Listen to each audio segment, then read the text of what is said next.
Bolo-bolo, dibahas yuk.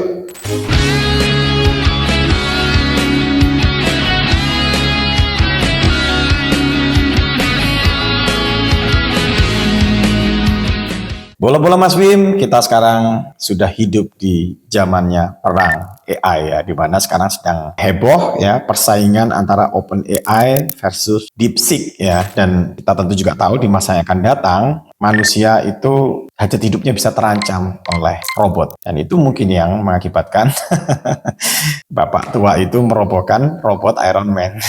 Ya, itulah kaum gelitung ya, kaum yang gelisah sama patung ya, yang merasa konon mengikuti ajaran dari Nabi Muhammad SAW ya. Jadi ya memang ada kaum-kaum yang memang sangat anti ya terhadap patung yang dianggap sebagai berhala ya. Tapi itu tidak berhenti sebatas keyakinan saja, karena itu seringkali berlanjut kepada aksi-aksi vandalisme ya, alias pengerusakan terhadap patung-patung yang merupakan produk kebudayaan tertentu atau bahkan patung simbol dari ajaran agama. Kita barangkali bisa flashback ya, tahun 2001 itu di Afghanistan ya, pada saat itu kan dikuasai oleh rezim Taliban ya, itu menghancurkan patung Buddha Bamiyan ya. Jadi patung Buddha Bamiyan itu merupakan cagar budaya yang sudah ditetapkan oleh UNESCO. Nah, tadi yang Pak Mustad tadi, yang gelitung tadi ya, itu kayaknya juga dari pakaiannya dia juga cosplay jadi orang Taliban itu. Tapi di negara kita pun juga dari waktu-waktu beberapa kali terjadi ya. Misalnya di tahun 1985 itu Candi Borobudur juga pernah dibom. Kemudian di tahun 2011 di Purwakarta itu juga terjadi pengerusakan terhadap beberapa patung wayang ya, patung Gatotkaca, Semar, Bima itu yang dianggap ya tidak sesuai dengan nilai-nilai religiusitas masyarakat yang ada di sana. Kemudian ya saya masih ingat tahun 2015 ya, di Sidoarjo, bayangin Sidoarjo, Surabaya ini kan masyarakatnya kebanyakan kan ya cukup cuek ya terkait dengan preferensi keimanan ya. Bahkan di Surabaya itu kan kita punya semboyan ya, kayak setiap Ramadan itu poso gak poso karepmu kan gitu ya. Saking kita ini tolerannya ya. Tapi ternyata pun di Sidoarjo juga sempat terjadi pengerusakan patung Jayandaru ya. Cuman emang yang dihancur-hancurkan ini patung-patung yang terjangkau oleh mereka. Ya coba lu kalau berani hancurin patung Pancoran itu coba. Nah, kenapa saya perlu membahas ini ya? Karena Indonesia adalah negeri yang kaya budaya dan sejarah. Sehingga kita juga tidak bisa lepas dari patung sebagai ikon-ikon yang memperkaya khazanah budaya Indonesia. Dan kita tahu bahwa saat ini ya hidup kan lagi sulit ya. Kan Indonesia yang katanya Indonesia gelap, ini ya, ekonomi sulit, keadilan sulit didapatkan, perlindungan hukum juga nggak jelas entah kemana. Kita masih aja direpotin oleh berhala yang namanya Iron Man itu tadi. Nah ini bahaya buat Indonesia bolo-bolo ya, karena slogan kita kan Bhinneka Tunggal Ika ya, itu ya terancam oleh orang-orang yang sempit berpikir gitu ya. Jadi sudah negara ini begitu peliknya masih aja dirusui oleh orang-orang yang sempit. Di sini saya sekali lagi harus disclaimer ya, saya bukan ustadz, saya hanyalah manusia biasa yang sedang berjuang untuk mencari kebenaran ya. Saya masih berada di dalam jalur untuk mendekatkan diri pada Tuhan Yang Maha Esa.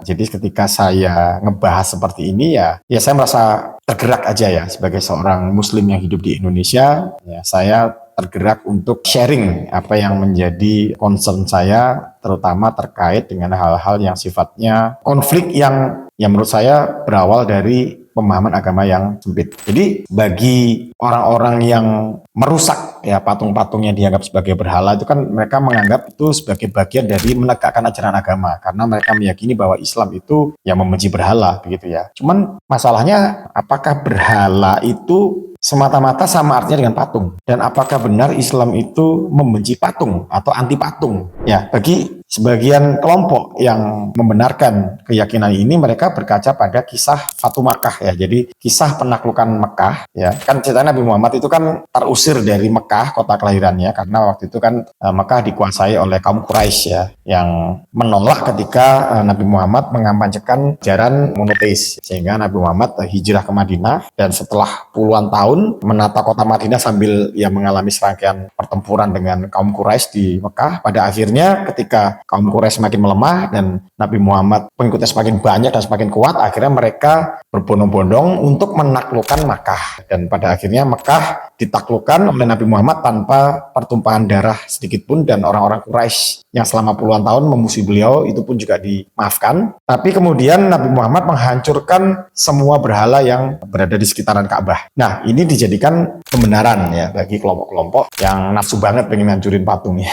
Padahal dalam berbagai hal, kita ini kan harus selalu mempertimbangkan konteks. Jadi, ya itu tadi, kemunduran umat Islam itu karena terlalu tekstual ini ya, kalau dalam pengamatan saya. Kita harus selalu pertimbangkan konteks tentang apa, gimana, bagaimana ya. Katakanlah gini, mencuri itu halal atau haram? Coba, kalau kita melihat dari tekstualnya saja, ya mencuri haram, ya kan? Nah, jadi apalagi kalau katakanlah mencuri uang rakyat seperti koruptor-koruptor itu ya, pejabat koruptor, itu jelas haram ya. Nah, tapi gimana kalau kita mencuri persenjataan dari gudang senjata penjajah misalnya, katakanlah perlawanan rakyat Palestina ya, dia berhasil mencuri senjata dari gudangnya milik Zionis Israel. Nah, itu haram apa enggak? Ya, itu pasti halal ya, gitu kan. Bahkan ketika ada seorang anak kecil yang mencuri karena kelaparan dan tidak ada orang yang mau tergerak untuk menolong si anak itu, ya pada konteks itu ya bisa dikatakan itu perbuatan yang salah tapi dibenarkan karena dia harus bertahan hidup, kan seperti itu kan, semua kan kontekstual ya. Apalagi kalau sekedar mencuri hati dia yang kau sayangi. Nah, jadi kita tahu bahwa Nabi Muhammad itu kan menerapkan zero tolerance ya kepada umatnya untuk sama sekali tidak memiliki patung ya. Ya, apalagi nyembah itu udah pasti ya. Jadi membuat patung itu sama sekali nggak boleh. Karena apa? Ya ini untuk membuang kebiasaan menyembah berhala yang sudah sangat mengakar dan membudaya di kalangan kaum Quraisy gitu kan. Nah, cuman pertanyaannya, apakah ini berlaku selamanya dan di mana saja? Kan gitu ya. Nah, artinya kalau kita hidup di zaman sekarang, ya sebagian besar manusia di zaman sekarang sudah tidak lagi menjadikan patung sebagai sesembahan. Gitu kan. Orang sekarang kan udah pada pinter-pinter gitu loh. Ya, patung kan cuma sebagai hiasan gitu kan. Termasuk ya kayak kasus patung Iron Man ya, itu kan sekedar hiburan untuk anak gitu loh. Masa gendeng be nyembah Iron Man. ya, jadi semua itu kontekstual gitu loh, nggak bisa dijalankan semata-mata seperti yang dilakukan Nabi pada zaman itu misalnya ya. Nah cuman ada juga yang mengatakan, tapi di Al-Quran ada cerita Ibrahim, ya memang. Jadi kalau kita lihat di Quran ya, katakanlah kita lihat di surat Al-Anbiya ya, itu jadi ada cerita tentang perjuangan Nabi Ibrahim dalam berdakwah kepada kaumnya yang menyembah patung gitu kan. Jadi Nabi Ibrahim ini kan juga mengalami masa-masa pencarian tentang Tuhan ya. Jadi di situ kan diceritakan tentang bagaimana pencarian Nabi Ibrahim terhadap kebenaran Tuhan gitu ya. Jadi awalnya Nabi Ibrahim melihat di langit ada bintang, oh ini Tuhan. Kemudian dia menyembah dan kemudian bintangnya menghilang, muncullah bulan. Nah karena Nabi Ibrahim melihat bulan itu lebih besar, oh ini pasti Tuhanku. Dan kemudian bulan pun menghilang berganti dengan matahari. Wah ini yang paling besar dan paling kuat energinya gitu ya. Nah berarti matahari ini adalah Tuhanku. Tapi kemudian pada akhirnya matahari juga terbenam dan digantikan lagi oleh bintang. Dan akhirnya Nabi Ibrahim menyatakan bahwa sesungguhnya aku beriman kepada Tuhan yang telah menciptakan segala alam semesta berisinya. Kan dikatakan seperti itu. Nah, cuman ini kan logika Ibrahim itu tidak bisa diterima oleh kaumnya yang masih menyembah berhala. Termasuk bapaknya, yang apesnya, bapaknya itu termasuk pengrajin patungnya ada di situ. Akhirnya bagaimana cara Nabi Ibrahim untuk meyakinkan kepada umatnya bahwa menyembah berhala itu adalah sesuatu yang salah? Maka pada suatu malam Nabi Ibrahim menyelinap di antara patung-patung berhala itu dan kemudian dia menghancurkan semua patung dan cuma disisakan yang paling besar. Nah kemudian kapak yang dipakai untuk menghancurkan patung itu dikalungkan di lehernya si patung besar itu ya. Nah akhirnya keesokan paginya heboh ini kaumnya Ibrahim ini kan melihat, loh siapa nih yang kurang ajar menghancurkan sesembahan kita gitu. Wah ini mesti kelakuan Ibrahim ini kan gitu kan. Nah akhirnya Nabi Ibrahim dipanggil ya, diadili rame-rame oleh masyarakat, ditanyain, ini kamu ya yang hancurin ya? Nah ya Nabi Ibrahim mengatakan, oh bukan saya yang menghancurkan. Yang hancurin itu adalah patung besar itu. Coba lihat, patung itu membawa kapak. Nah, pasti patung itu yang ngancurin berhala-berhala itu. Dan akhirnya kaumnya pun ketawa terkekeh-kekeh. Goblok kamu Ibrahim. Mana mungkin patung itu bisa menghancurkan patung-patung lain. Patung kan cuma benda mati. Nah, kemudian Nabi Ibrahim bilang, lah kalau kalian meyakini bahwa patung adalah benda mati, lalu kenapa kalian menyembah?